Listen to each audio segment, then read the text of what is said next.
স্মৃতিসুধা পরিবার এই সামাজিক সংস্থার ৫ বছর পূর্ণ করায় ২৫শে অগস্ট রবিবার একটি রক্তদান শিবির ও থ্যালাসেমিয়া রোগ নির্ণয় শিবিরের আয়োজন করেছিল। সেখানে প্রায় ৬০ জন রক্তদান করেন ও ৪০ জন মানুষের রক্তে নমুনা নেওয়া হয় থ্যালাসেমিয়া রোগ নির্ণয়ের জন্য। ওই প্রতিষ্ঠানের ৫ বছর পূর্ণ উপলক্ষে রবিবার কেক কাটা হয় ও যারা রক্ত দিয়েছেন তাদের হাতে গাছ তুলে দেওয়া হয়। স্মৃতিসুধা পরিবারের পক্ষ থেকে জানান, আমাদের সকলের উদ্যোগে ৫ বছর ধরে চলছে এই কাজ। আমরা রক্তদানের সঙ্গে সঙ্গে বিভিন্ন সামাজিক কাজ করে থাকি। দুস্থ ছাত্রছাত্রীদের হাতে শিক্ষা সামগ্রী তুলে দেয়। বহু মানুষকে বস্ত্র দান করা হয়। আমফানের সময় কাকদ্বীপ অঞ্চলে অনেক মানুষকে তারা ত্রাণ সামগ্রী দিয়েছিল।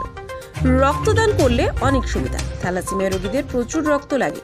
তাছাড়া অনেকে প্রসূতি মায়ের বা দুর্ঘটনা হতো মানুষকে সেই রক্ত দিয়ে বাঁচানো যায়। তাই সবাইকে রক্তদানের জন্য আমন্ত্রণ জানায়। সকলের শরীরে অনেক রক্ত আছে, তার থেকে কিছুটা রক্তদান করলে বহু মানুষের প্রাণ বেঁচে যেতে পারে। তাই সবাই রক্তদানে এগিয়ে আসুন। রক্তদান শিবিরটা করা হয়েছে, সেটা এখন আমরা সবাই জানি যে আফটার কোভিড যে রক্তের কীরকম চাহিদা চারিদিকে, এবং সেটা কোভিডের জন্য অনেকটাই কমে গেছিল, কিন্তু স্মৃতিসুধা সেটাকে এখনও বজিয়ে রেখেছে। সেটার জন্য অবশ্যই স্মৃতিসুধাকে অবশ্যই অনেক ক্রেডিট দিতে হবে। এক আর তার উপর হচ্ছে এই যে তার সাথে সাথে এই যে থ্যালাসেমিয়া যে স্ক্রিনিংটা শুরু করেছে, এটাও একটা বিশাল বড় ব্যাপার আমাদের সোসাইটির জন্য, যে স্ক্রিনিং ব্যাপারটা, এবং সেটা ফিউচারের কথা ভেবে যারা এখন স্ক্রিনিং করছে সেটা খুবই ভালো জিনিস এটা। এবং অবশ্যই ওভারঅল আমরা নিজেরাও এখানে অংশগ্রহণ করেছি, এবং অবশ্যই নেক্সট এরপরে যখন স্মৃতিসুধা এরকম কিছু অনুষ্ঠান করবে এবং আমরা সবাই অবশ্যই তার সাথে থাকবো। ব্লাড ডোনেশনের ব্যাপারটা, আপনার কেউ যদি মনে করে যে হ্যাঁ আমার ব্লাড দিলে আমি আমার মাথা ঘুরে পড়ে যাব বা শরীর অসুস্থ, কিচ্ছু না, নাথিং। জাস্ট সিম্পল জিনিস, আপনার শরীর থেকে কিছুটা অংশ, আপনার শরীরে অনেক ব্লাড কন্টিনিউ তৈরি হচ্ছে, হ্যাঁ, এবং তার থেকে খুব সামান্য পরিমাণে ব্লাড আপনার দেবেন, এবং ওই সামান্য পরিমাণ ব্লাড থেকে প্রচুর পেশেন্ট বাঁচবে। এটা আপনি মাথায় রাখবেন যে আপনার ছোট্ট একটা দানের থেকে অনেক পেশেন্ট অনেক উপকৃত হবে। এবং আমি বলবো যে যারা এখনো ভাবছেন যে ব্লাড দেবো কি দেবো না, এবং অবশ্যই আপনারা এগিয়ে আসুন, এটা নিয়ে কোনো ইস্যু নেই। আপনার নাম? আমার নাম ডক্টর দেবরত্ন বিশ্বাস। আমি medical officer under Howrah municipal কর্পোরেশনের আন্ডার। কারণ আমি আজকে ওদের ডাকে ব্লাড দিতেই এসেছি এখানে একজন মেম্বার হিসেবে।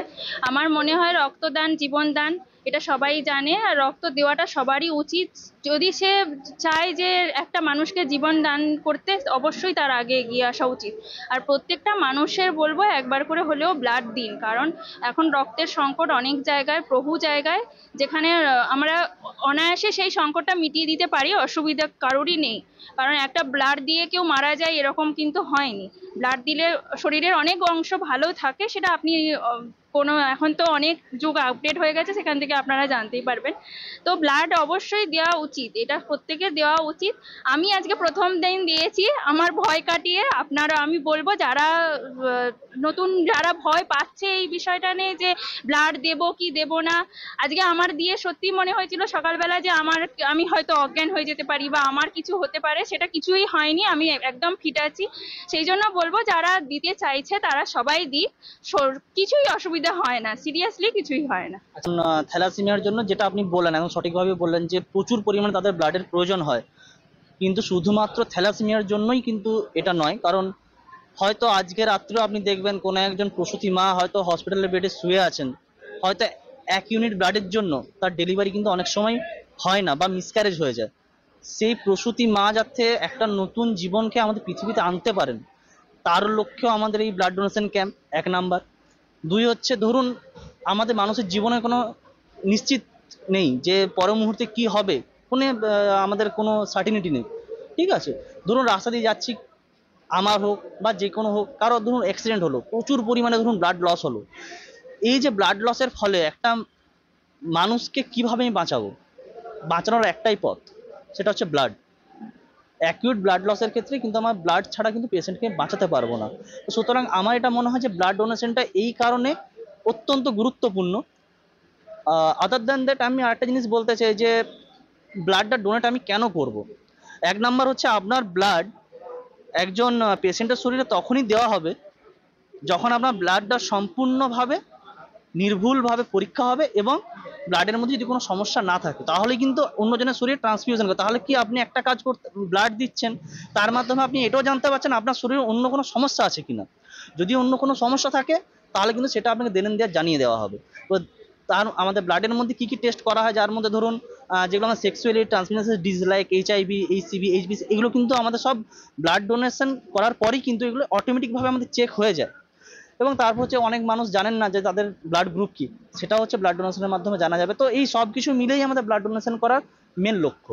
ব্লাড ডোনেশন ছাড়া দেখুন অনেকভাবেই আমাদের স্মৃতিসূতা পরিবার চেষ্টা করছে মানুষের পাশে দাঁড়ানোর। যেমন ধরুন কোনো গ্রামগঞ্জে কোনো একটা ছোট্ট ছেলে বা মেয়ে ধরুন পড়াশোনা শিখতে চাইছে, কিন্তু অর্থের অভাবে তারা হয়তো পিছিয়ে পড়ছে। তাদের সেই অর্থের অভাবের জন্য যাতে পড়াশোনা যাতে বন্ধ না হয়, সেই কারণে আমরা চেষ্টা করি তাদেরকে যদি বই খাতা এইসব দিয়ে যদি আমরা সাহায্য করতে পারি। ইতিমধ্যে আমরা অনেক সাহায্য করেওছি, আরও ভবিষ্যতে চেষ্টা করবো যাতে আমরা আরও দূর দূরান্তে পৌঁছে যেতে পারি। এটা তো শিক্ষার ক্ষেত্রে হলো, বা ধরুন আমাদের একটা ছোটোখাটো একটা স্কুলের মতন আমাদের করা আছে, যেখানে আমরা কিছু ছেলে মেয়েদেরকে আর কি একটু শিক্ষাদানের চেষ্টা করি। হ্যাঁ, তো এটা শিক্ষাদানের মধ্যে হলো। এরপর ধরুন আমাদের তো প্রাকৃতিক বিপর্যয় তো প্রচুর হয়। যেমন আমি আপনাকে একটা বলতে পারি, আমফানের সময় আমরা গেছিলাম সাউথ 24 পরগনার একটা ভেতরের দিকে গেছিলাম, কাকদ্বীপ অঞ্চলের মধ্যে একটা গ্রাম। সেখানে আমরা যখন পৌঁছেছি তখন দেখলাম মানুষের খাওয়ার তো কিছু নাই, ঘরের চালটাও নেই। তো এই সব মানুষদেরকে যদি আমাদের মতো সংগঠন যদি সাহায্য না করে, তাদের যাওয়ার কোনো জায়গা নেই। ঠিক আছে, তো সেই কারণে ওই সব মানুষদেরকে সাহায্য করা।